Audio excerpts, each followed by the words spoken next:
achievements and accolades, as well as the personal impact that she has made on my life. But what her humility might see as over the top and too much is what I see as an opportunity to show off one of God's most gifted daughters.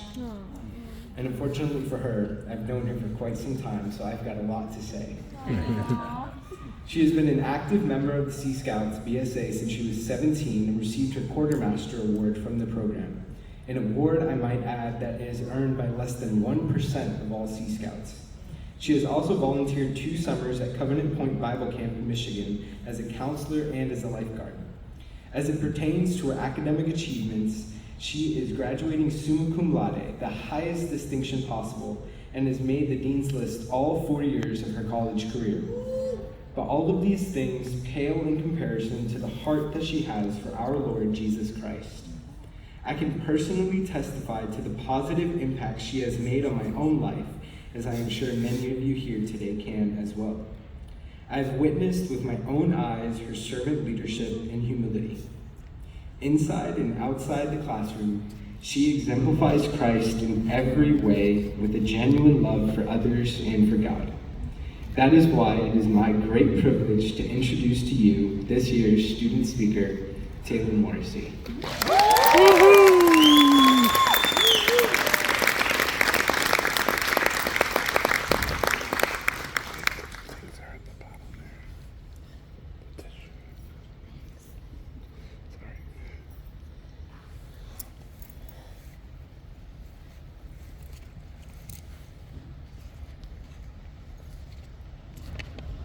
Thank you, Jose. I was not ready for how emotional that would make me. So it's an honor to be this year's student speaker. Before I get started, I want to thank a few people who have helped me get to where I am today. First, I want to honor and thank God for all that He has done in my life. Amen. Next, the faculty of Southeastern University. You have been instrumental in all 4 years of my time here at college. To the many professors who have helped me along the way. Specifically, I want to uplift Professor Anasco for reminding me with his amazing timeline. I want to thank Professor Cologne for challenging me and for teaching me confidence in every area of my life. To Dr. Vale and Dr. Gilligan, thank you for challenging me in your classrooms and holding me to the highest of academic standards. To my classmates here at SCU Ocala, thank you. You are my family, and we'll be forever family now together as alumni. Speaking of my family, thank you to my mom and dad. I wouldn't have been the person without you that I am today. Thank you to my brothers and sister for all the love and care you have poured into me throughout the years of growing up together. Finally, I get to thank someone very special to me, my fiance, Joseph Dossie. The best thing I got during my time here at SCU Ocala is not the degree I have now, it's you. How cool is it that we can walk down the graduation aisle and then in the same year, down the wedding aisle. To my graduates here in 2024, we did it! In the weeks leading up to now, I've listened to all the speeches and sermons with a fresh ear in mind. The student speaker in Lakeland was terrific, and the commencement speaker brought me to my feet. This Sunday, Pastor Ray Berhart offered a sermon that blew me away and touched my heart as well as each congregant. I felt a lot of pressure to offer something profound and life-giving, something of my own that's unique and meaningful. How could I live up to Jose's speech from last year? Or maybe Andrew Downey's from a few years back. You see, 4 years ago, I had never written an essay or given a speech. I had graduated high school as an unschooled homeschooler. Each person has a story. Not because it was a good story to them, but because it was a good story that God gave them. Big bro Luis Morello over here, he gave a sermon during Dr. Gilligan's homiletics class titled Logos. He even gave each of us a little Lego guy to remember the story by. Logos means word in Greek. His sermon was that God has each given us a unique story that's not ours, but God's. So with that in mind, here's the story God gave me. I cannot believe that I'm standing here today as your student speaker. If you told me this 4 years ago, I would have never believed it could be possible. During my time here at SCU, I came across Robert Frost's poem, The Road Not Taken, which opens, "Two roads diverged in the yellow wood. Sorry, I could not travel both. And to be one traveler, long I stood, and looked down one as far as I could, to where it bent in the undergrowth." When my mom told me about the opportunity to receive higher education at SCU, I flat out refused.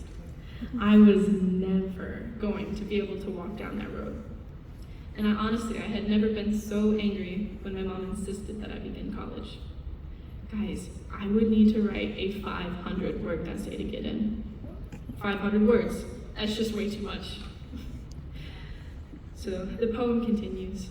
Then took the other just as fair, and perhaps having the better claim, because it was grassy and wanted wear, though as for that passing there, had worn them really about the same. It was time to choose. Eventually, I agreed to try. What little I realized was that I would write the first 500 words of tens of thousands over my time here in college. I chose my road, and I thank God I couldn't see too far past the undergrowth. Despite how difficult each class was, I honestly found myself enjoying each and every single one. Theology and leadership were the first ones, and these were fundamental classes that prepared me. In life, I've been faced with many, many seasons, but the most challenging seasons I faced are when I'm alone. Even in a room full of people, I feel isolated. I'm confident this is something we can all relate to at some level. I've found that in those seasons, God is pulling me away from others so that He can have my full attention, because it's when I'm alone that I seek Him most. A.W. Tozer said, "Deep in the heart of man is a hole where none but God is worthy to reside."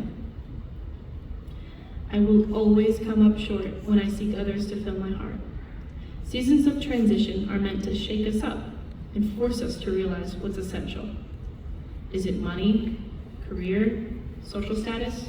Maybe it's something else entirely. I've always called SCU Ocala home. However, my season at SCU needs to look different now, and I'm faced with the fork in the road, as many of us graduates are now. At one point, looking down the road brought fear, anxiety, and honestly, a little depression, because I felt I had failed to live up to the expectations set on me. I found my reason for being in God's unseen plan during these transitional seasons. Each time I made a decision, I found faith in God's plan for my life. It's no different now. My faith comes from how He has provided for me in the past, and I know He will provide a purpose for my future. A major lesson I have learned from studying the Old Testament is that we, as a human race, are very forgetful. This is why God has commanded us to celebrate and remember God's faithfulness. I remember one day asking God to provide my lunch because I simply had forgotten it at home. That day, Pastor Tom Fox gave a sermon at SCU Chapel, and he'd used a $20 bill to represent our value in all circumstances. At the end of that sermon, he looked up at me and said that he felt God leading him to hand me that bill. I teared up and I thanked him for the money. And surprise, surprise, I'm sure I went to Chick-fil-A for that lunch. This is one time of many times that God has shown me His faithfulness. It's a moment that I reflect on, choosing faith in God's plan and knowing that He loves me and cares so much that He pours out His blessings. So now the question becomes this: what do I do with what's been poured into me? Pastor Tim often says that we are blessed to be a blessing. What we are given by God is meant to be poured out into another person. It is each of our responsibility steward our blessings well to further his kingdom. Fear has a loud voice though, and it can be scary to walk in faith. How can we combat fear in those moments? Frost's poems continue. And both that morning equally lay, and leaves no step had drawn black. Oh, I kept the first for another day, yet knowing how way leads on to way, I doubted if I ever should come back. Frost shows that way leads to way, and despite what road he chooses, he will ultimately enjoy a walk filled with pleasant fall colors.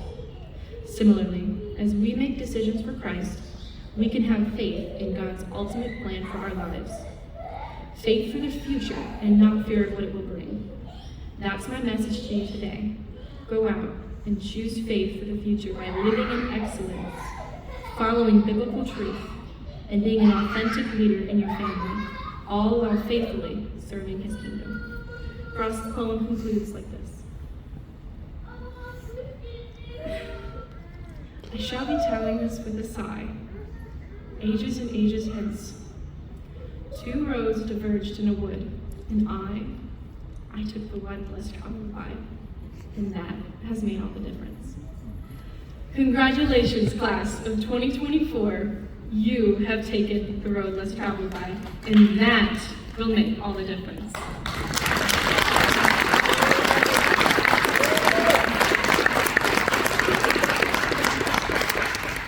This is your season to choose.